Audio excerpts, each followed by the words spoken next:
गेल्या महिन्यात प्रदर्शित झालेल्या छावा या चित्रपटामध्ये मुघल बादशाह औरंगजेबाने छत्रपती संभाजी महाराजांच्या केलेल्या छळाचं दाहक चित्रण करण्यात आलं होतं. दरम्यान या चित्रपटानंतर जनमानसात औरंगजेबाविरुद्ध संतापाची भावना तयार होऊन त्याची छत्रपती संभाजीनगर जिल्ह्यातील खुलताबाद येथे असलेल्या कबरी तोडण्याबाबत मागणी होऊ लागली. तसेच त्यावरून अनेक वादविवादही झाले.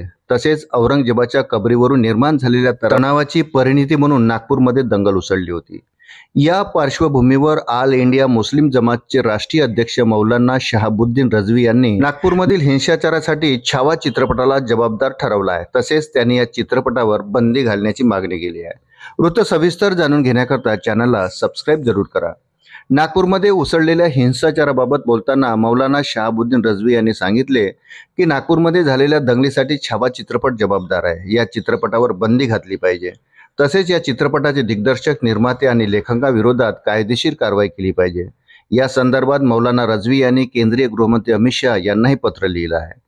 या पत्रात मौलाना रझवी यांनी लिहिलंय की जेव्हापासून छावा चित्रपट प्रदर्शित झाला तेव्हापासून देशातील वातावरण बिघडलं आहे. या चित्रपटात औरंगजेबाची प्रतिमा हिंदू विरोधी दाखवून हिंदू तरुणांना भडकवण्यात आलं आहे. त्यामुळेच हिंदुत्ववादी संघटनांचे नेते ठिकठिकाणी प्रक्षोभक विधान करत आहे. त्यामुळे 17 मार्च रोजी नागपूरमध्ये हिंसाचार झाला. ही बाब खेदजनक आहे. दरम्यान छावा चित्रपटावर गृहमंत्र्यांनी त्वरित बंदी घालावी अशी मागणी मौलाना रझवी यांनी केली आहे. ते म्हणाले की हा चित्रपट अशाच प्रकारे सुरू राहिला तर देशातील इतर भागातही नागपूरसारख्या घटना घडू शकतात. देशातील मुस्लिम औरंगजेबाला आपला आदर्श मानत नाहीत.